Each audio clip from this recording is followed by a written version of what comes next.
the danger of distraction. And as we prepare our hearts, we are reminded of the African proverb. African proverb, oh yeah. There's an African proverb that says, even the lion, the king of the forest, protect himself against flies. One more time. Even the lion, the king of the forest, protects himself against flies. Or else those flies annoy him. He can't sleep and he can't just... Even the lion, the king of the forest, protects himself against flies. One moment, ladies and gentlemen, we can be on the mountain top of life. And the next moment, our hearts can be consumed by the unquenchable fire of our own desires and our own self-preservation. Life has its vicissitudes. Life has its unexpected turns. David was a great man. God even called him a man after his own heart. Yet King David got distracted. 2 Samuel, the 11th chapter, we see in this pericope, the entire chapter of 2 Samuel, that David did not protect himself against flies. Even the lion, the king of the jungle, protects himself against flies. How many know we all ought to have barriers up so we don't get distracted? Praise the Lord. Throughout this entire chapter, we see 5 basic stuff happening. First, we see digression. Then we see progression. We see pretension. Then we see assassination. We're going to look at all 5 today, God willing, if my time is right. Digression. 2 Samuel, the 11th chapter, verse number 1. Are we here? I know you know what this story is, so don't get quiet and say, okay, Pastor, go and preach about that. I'm guilty. Come on, we're all guilty. 2 Samuel, the 11th chapter. Are we here? Yes. Digression. Write that down. Someone said digression. 2 Samuel, the 11th chapter, verse 1 shows us digression. Or you said digression. In the spring, the scripture says, in the spring, at the time when the kings go off to war, what happened? David sent Joab out with the king's men and the whole Israelite army. They destroyed the Ammonites. They besieged Rabbah. But David remained in Jerusalem. What a tragedy. Do you see the deviation? Do you see the anomaly? Do you see the digression? In the spring, at the time when kings go off to war, David remained in Jerusalem. On Sunday morning, when Christ's followers are supposed to go to the house of the Lord, some people remain at home. On the first day of the week or on the Sabbath on a Saturday, when people who are followers of Jesus decide to put God first, other people who say they are disciples of Jesus decide to remain where they are. David is not supposed to be home. David is supposed to go out to the battle as the leader. When kings went out to war, even the leaders of the nation would the king would accompany the army. But David sent Joab instead with the army, and he remained in Jerusalem. He remained at home. Where was David supposed to be? Out there with the army. Where are you supposed to be? At church with your brothers and sisters, unless you're sick or out of town. Where are you supposed to be? Not sleeping at this time and I'll watch it later.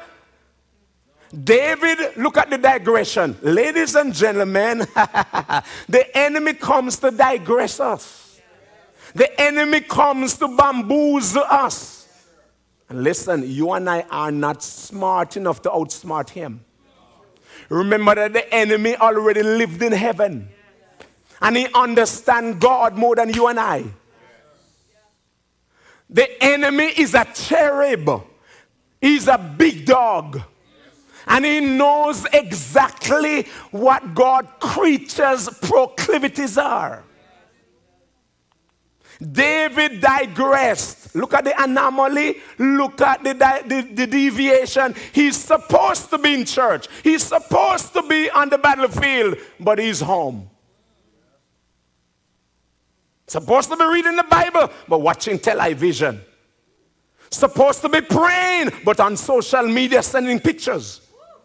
Not that that doesn't have its place, but I mean, no, there must be balance. The deviation, the enemy distracts. We're talking about distraction. David was a king after God's own heart. Don't tell me if David was a king after God's own heart, little Courtney ain't nothing compared to him. What about you? Oh, that's David, that's not going to be me. Really? If David can be distracted, listen, ladies and gentlemen, much love. You can be distracted too. And the distraction is, I don't have to go today. The distraction is, I can watch it later. The distraction is, I don't have to make the sacrifice. The distraction is, let me delegate it. How many know there are some things we can delegate, but there are some things you cannot delegate? How many know none of us can delegate our relationship with God? Nobody else can have a relationship with God for you. How many know everybody got to know who Jesus is?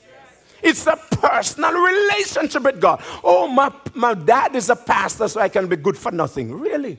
My dad is a dentist, so my teeth can be good for nothing. Really?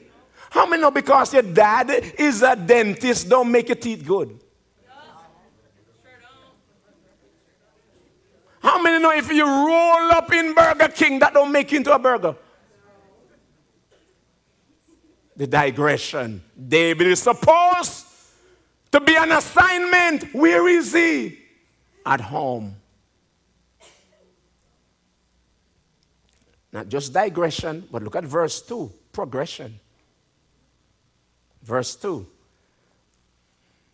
Somebody say progression. Look at verse 2. Verse 2 says, one evening, David got up from his bed. He was home, right? Come on. He was home, right? That's why I have my amen corner. When she's here, I can always preach. I know she got me. Praise the Lord. I won't buy her from Eliezer. One evening, David got up from his bed and walked around on the roof of the palace. From the roof, he saw a woman bathing. Listen, he's not supposed to be home. How many know he's not supposed to be home? There's a time to be at home and a time to be at church. There's a time to be home and a time to be on assignment. He walked because those roofs, his palace had a balcony. So he walked around on the roof of the palace. And from the roof, he saw a woman bathing. The woman was very beautiful.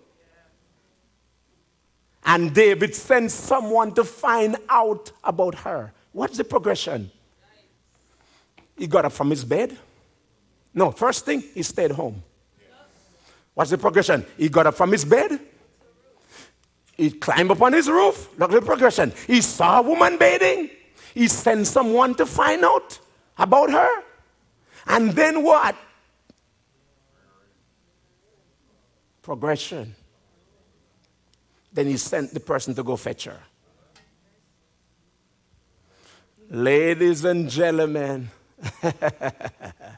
watch this. The man said, she is Bathsheba.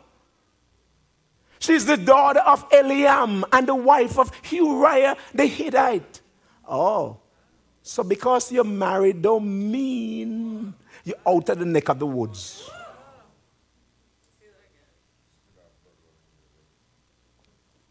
Oh, if I just get married, then my lust issue will be over with. Really? If I just have somebody in the middle of the night who I can with, then all of a sudden I will control myself. Huh? Marriage don't bring self-control.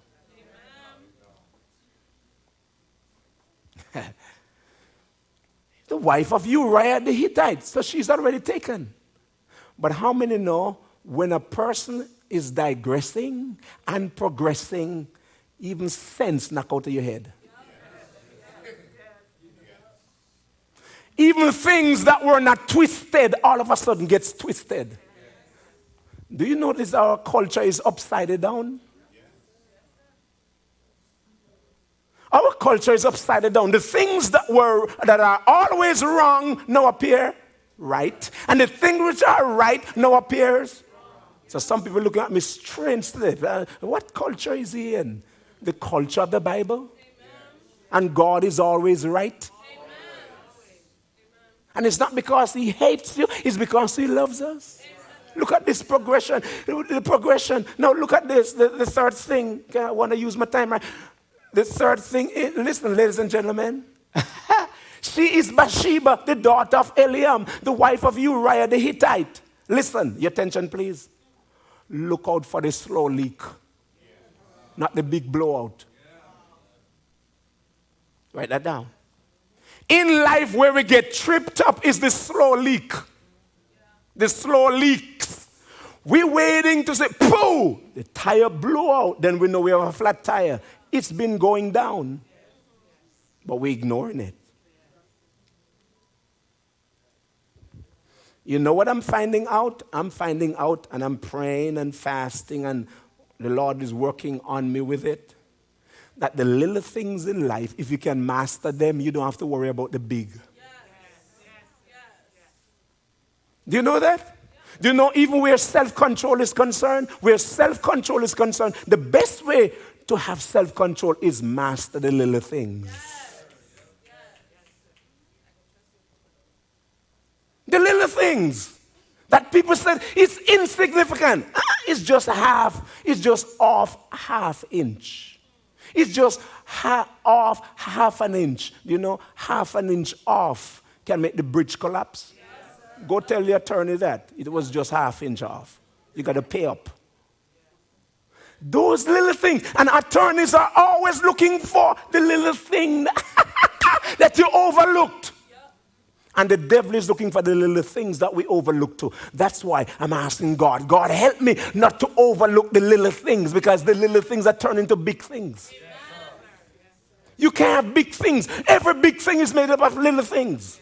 That's why if you know to save $1 and have $1 and $, how many it takes $1 before you can give 100?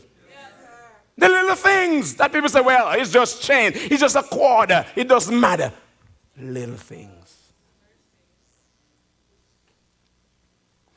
Ladies and gentlemen, it's never the blowout. It's the slow leak. It's always the slow leak. I didn't see this coming. How could this happen?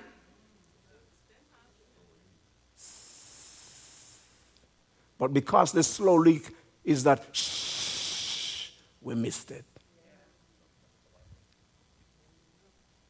Because there's no sound. Because the car is still moving. The truck is still going. You're still getting up, still getting paid, still the mortgage paid, still have your house, still have your family. So it seems like you still have your family with you.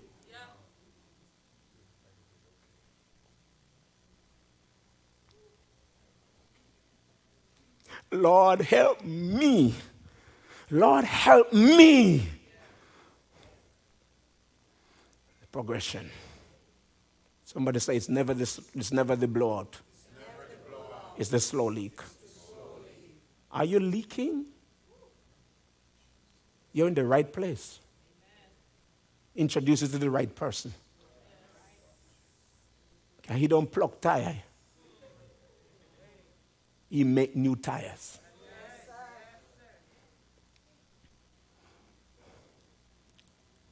Third, not just digression and progression, but look at verse number 4.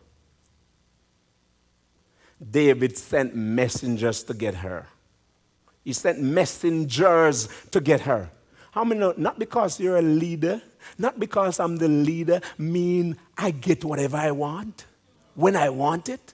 There are certain things that are out of bounds. Oh, I'm an American. Listen, all the men here, or the brothers watching by stream, make some noise.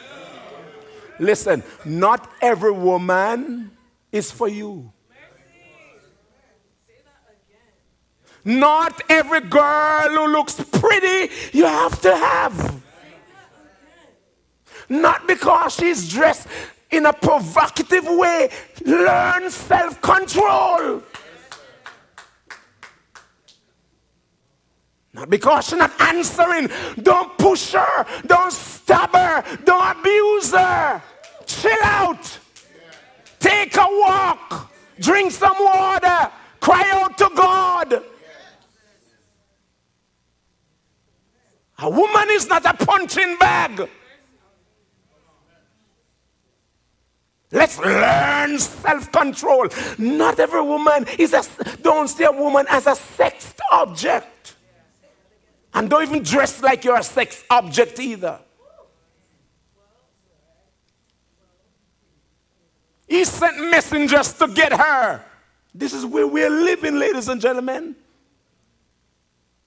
And because he's king, she came to him. And he slept with her.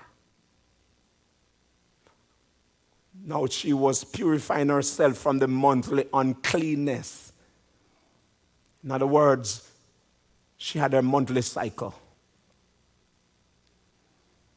Then she went back home. Oh, I had my monthly cycle, so nothing happened. You're going to see later on that she got pregnant. Not because the monthly cycle came, don't mean you're out of the neck of the woods.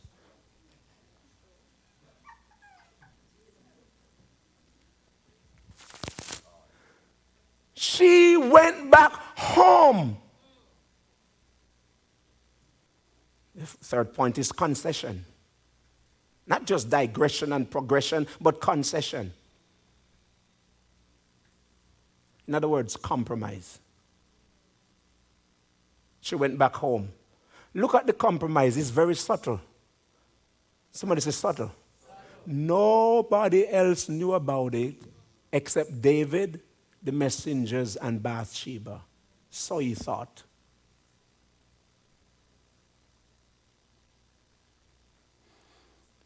Ladies and gentlemen, it's hard to preach a message like this. Okay, I'm even guilty. Small moral compromise on Monday makes us more likely to commit other bigger compromises on Tuesday. Small moral compromise on Monday makes us more likely to commit bigger compromises the next day.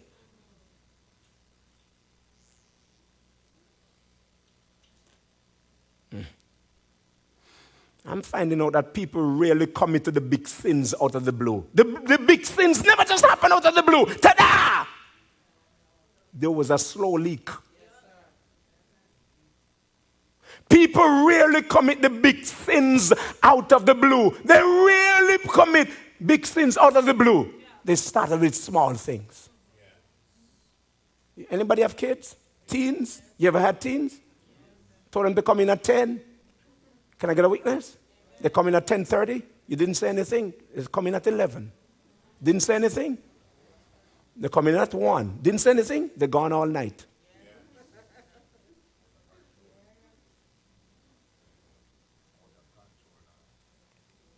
And then they get out of control. People rarely commit the big sins out of the blue.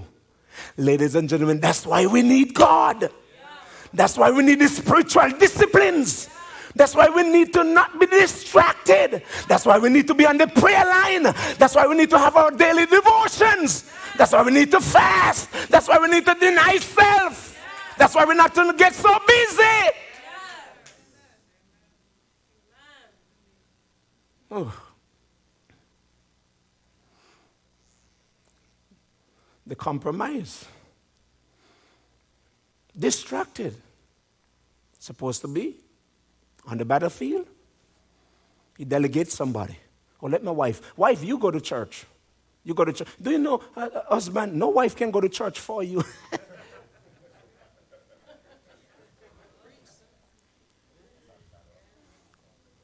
I'll drop the wife off and I'll drop the kids off, but I'll go fix my car. I'll go hang the door. I'll go paint the room. At least it's something good I'm doing. How many know doing the good thing at the wrong time end up being the wrong thing? Concession, the compromise. It's all around, and I'm saying, Lord, help me, Courtney, Fraser. Help me. That's why I can't miss the daily devotional. Me left up to me. You are okay. That's why you don't have to come on. You don't have to read. That's why you're growing, and you're probably more mature than I am. Nobody gets matured by themselves. Nobody gets matured and spiritually disciplined because they say, quote unquote, I love Jesus. Yes, I do. I love Jesus. How about you?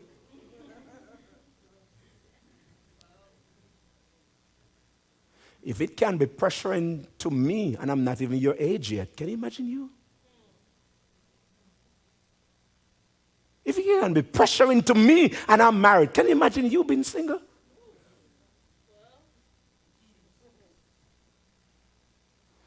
That's why we need Jesus. I don't understand all the people.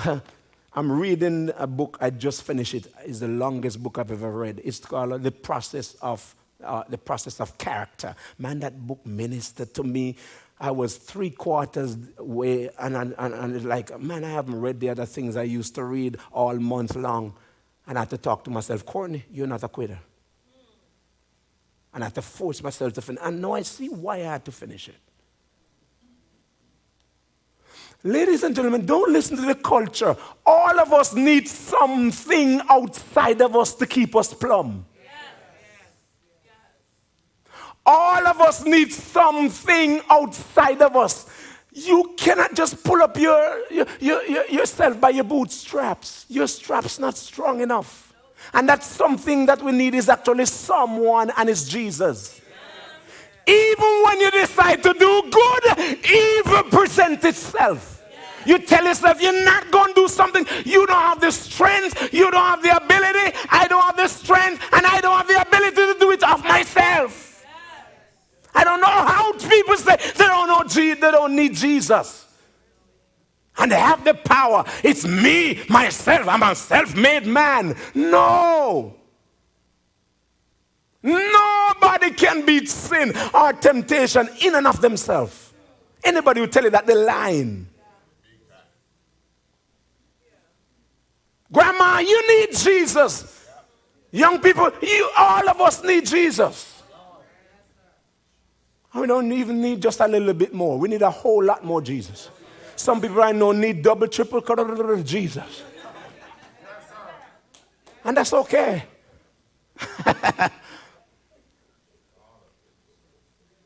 Stop relying on your own understanding.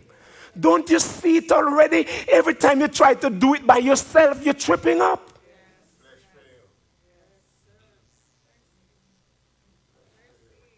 Anybody here over 50? Am I the only one? Put your hand up. No. All right, stand up for Jesus. Stand in his strength alone.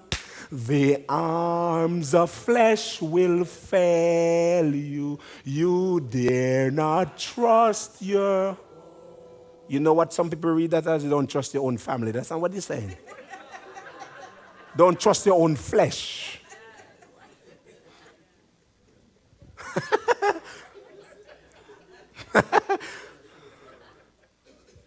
Some people interpret that. The arms of flesh will fail you, so don't trust your own family. That's not what he's saying. He's saying the arms of flesh. In other words, human being will fail you, and not even you can trust yourself. Not even me, you must trust ourselves. But you know what culture says? I, man, me. I'm wretched. I'm poor. I'm depraved. I need Jesus. And you too. And the moment you can admit that, you're on your way to somewhere great. Only weak people go to church. Only weak people call on Jesus. Well, we call on him because we're weak, then we're made strong.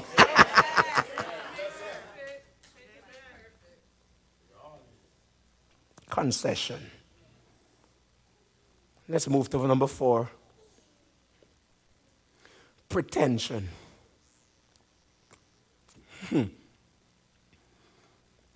David, verse number 6. Are we here, everybody? Are you with me by stream? Yeah.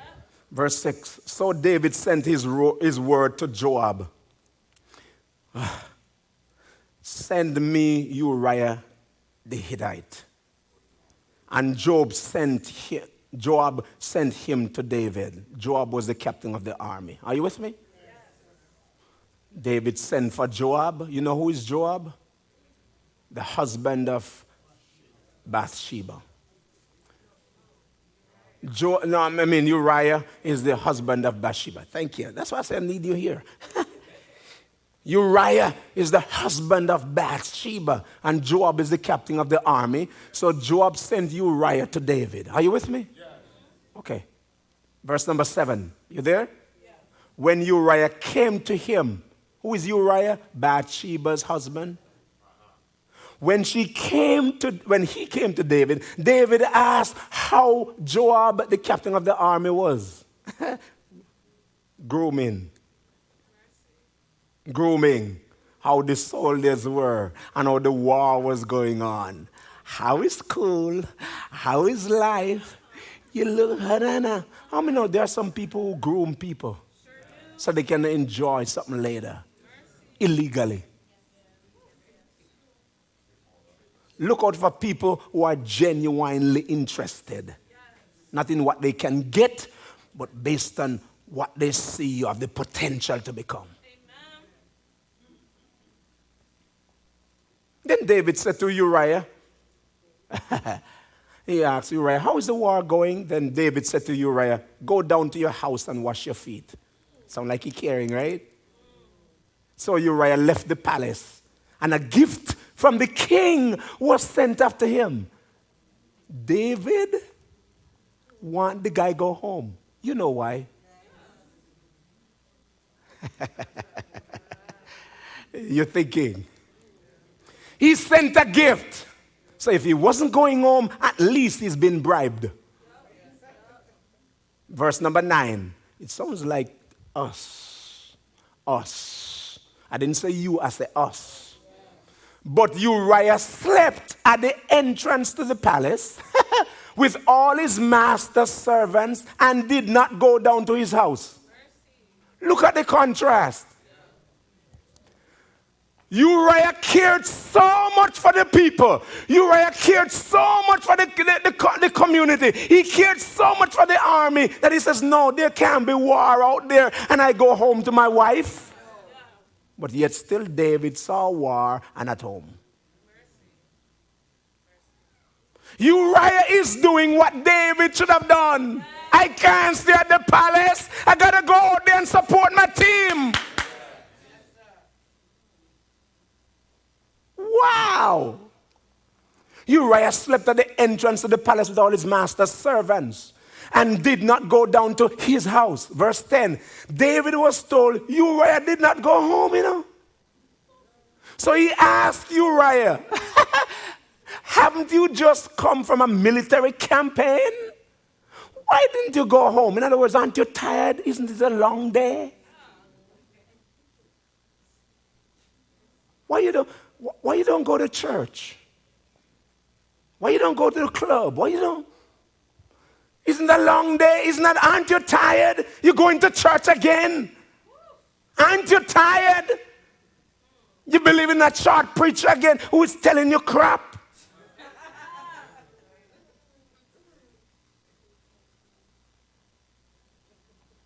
Why didn't you go home?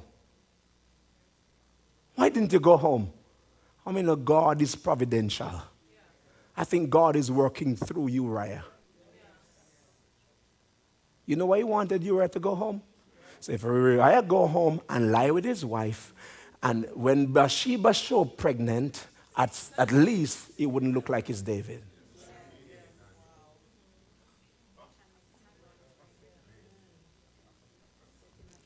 Not everybody tell you.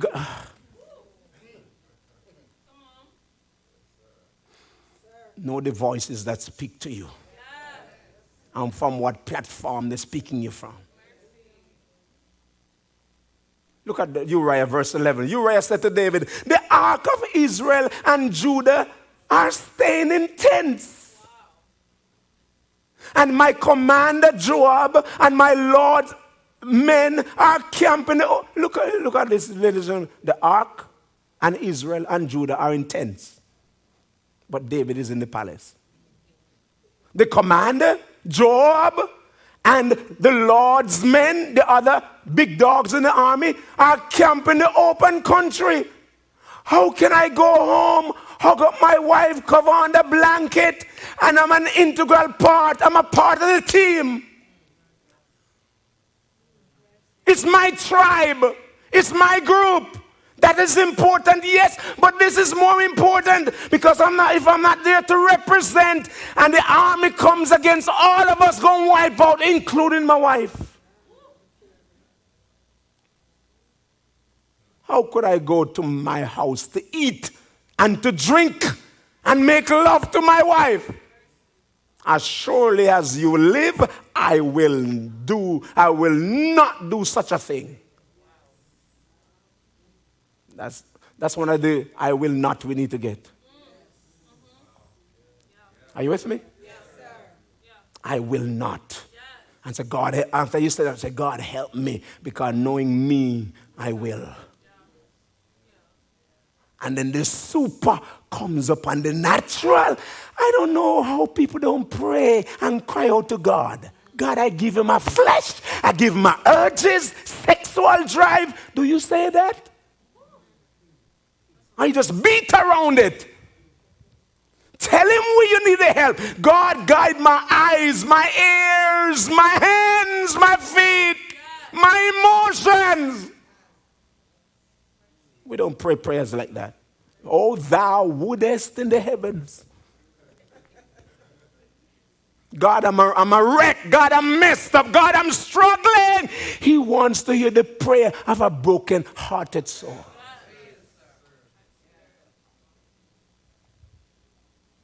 Yeah.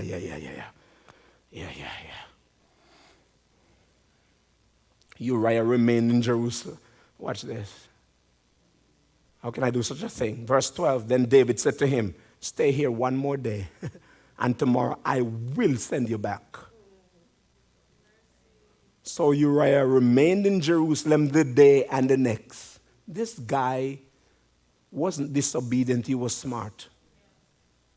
Are you with me? How many know we always obey when it's not contradicting the word? We always obey when the intention is right. David's intention here was not right. His intention was screwed up. He said, stay one more day and tomorrow I'll send you back. But you know what? He says what? Uriah remained in Jerusalem that day and the next day. Verse 13, at David's invitation, he ate and drank with him. You see what happened? Just had sex with his wife. No remorse. No conscience. Ate and drank with him.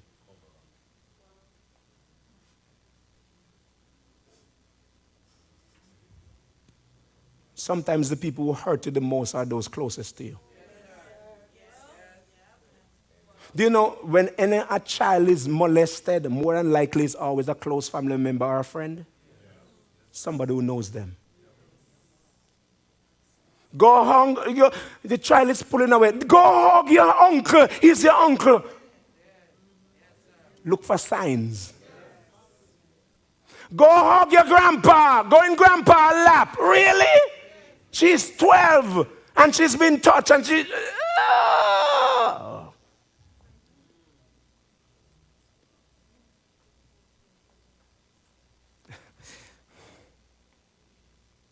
At David's invitation, he ate and drank with him, and David made him drunk. You see the progression again? Made him what? Drunk.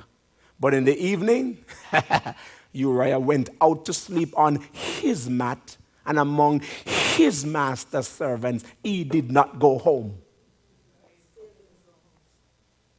Even though David made him drunk.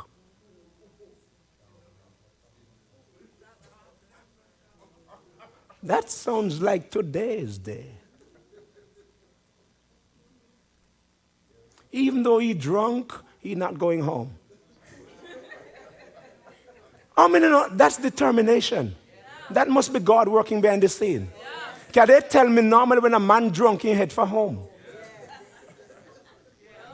Am I talking to you? Drunk people in the country that say, show me the way to go home. Show me the way to go home. Sleepy, tired, want to go to bed. Show me the way to go home. Drunk people normally find home. That's why they come up with the mothers against drunk driving, that you have to have a designated driver. Because when you're drunk, normally you want to go home. And they don't want you to be impaired driving home and hurt other people. But Uriah would not go home. Listen, ladies and gentlemen, there comes a time when you and I need to decide some things that you will not do. I know that's old-fashioned. God being my help, make a list of some things that you will not do, God being your help. Amen. He would not go home. Second time we see it. He did not go down to his house. Look at the fifth thing. Assassination. Oh my God. Assassination. Somebody say assassination. Verse 14. In the morning, David wrote a letter to Joab and sent it with Uriah. David did what? Wrote a letter to the captain of the army and sent it to the man who he made drunk. In it he wrote, Uriah is carrying a message about his own self, his own life, and he don't even know it. In it he wrote, put Uriah out in front where the fighting is fiercest. Then withdraw from him so he will be struck down and die. Verse 16. So while Joab had the city under siege, he put Uriah at a place where he knew the strongest defenders were in the other army. So that way he must be killed. When the men of the city came out and fought against Joab, what happened? Some of the men in David's army fell. Moreover, Uriah the Hittite died. And as soon as Uriah the Hittite died, his wife, Uriah's wife mourned for her. And then David sent for Bathsheba to go live with him. So like today.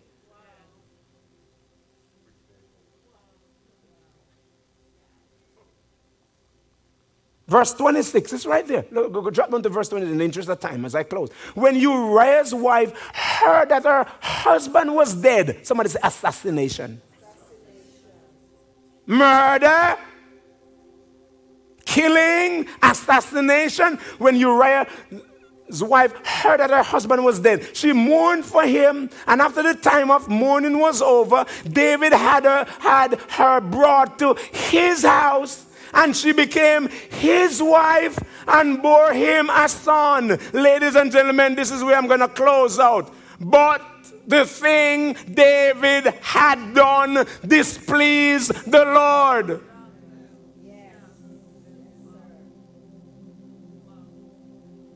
Nobody else says anything about it. But if God is displeased, we got to do something about it. Culture says it's okay. Friends say it's okay. Family members say it's okay. But if it displeases the Lord, I'd rather obey God than man. I'd rather go God's way than the world's way. Listen, if you go the world's way, the world will always hang you in a basket. You will always be disappointed. Oh, Jesus. So what is the takeaway? Write this down. We are not immune to fleshly desires. Not because you love Jesus, not because you're 75, or 7, or 10, or 17. We are not immune to fleshly desires. Number 2, write this down. David's sin is no greater than yours or mine. David's sin is no more greater than your sin or my sin. That's why we need Jesus. David's sin is no greater than your sin or my sin. The difference may be his sin was recorded. But nobody knows about mine or yours because it's not in the 6 o'clock news yet.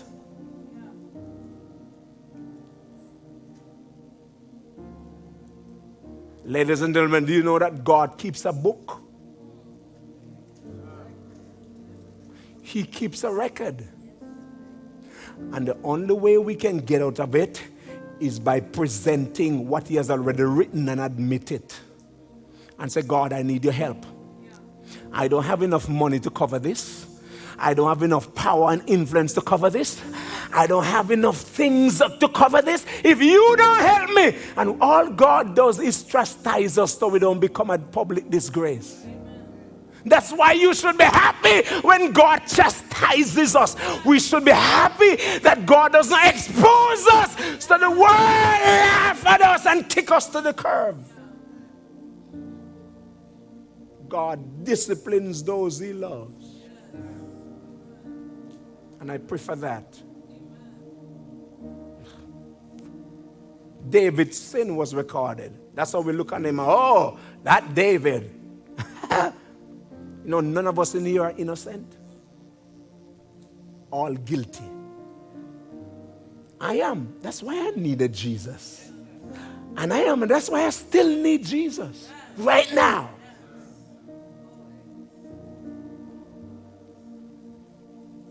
Write this down. We are all stumblers. Stumble? We are all stumblers. I coined that word.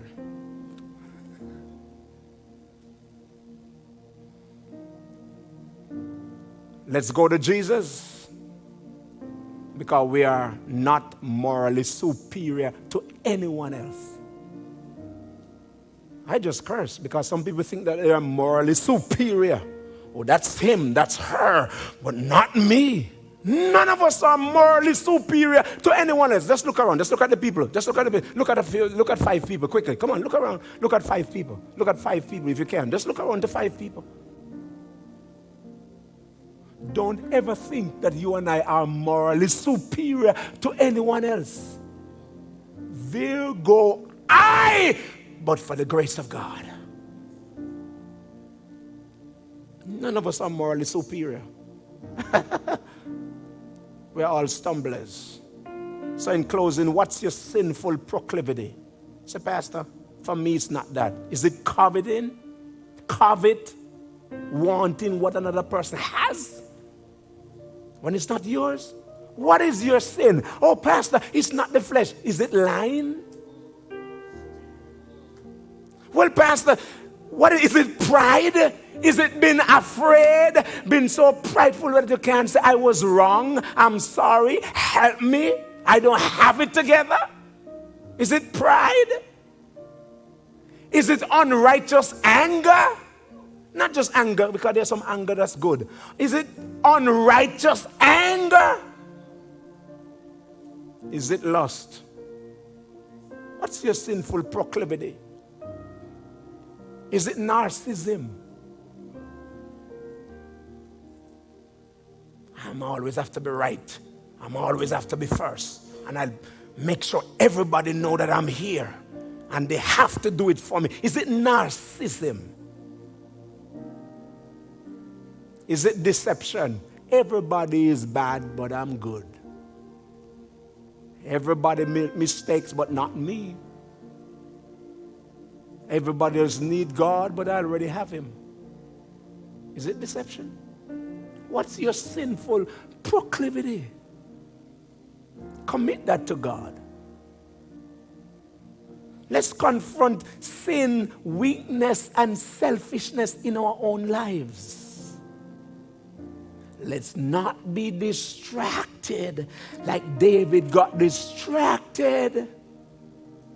Let's surrender to Jesus to gain his strength from within. Okay, if I had the time, because my time has been up, in the next chapter, David thought he could have hidden it. But the prophet came to him. That's why he wrote Psalm 51.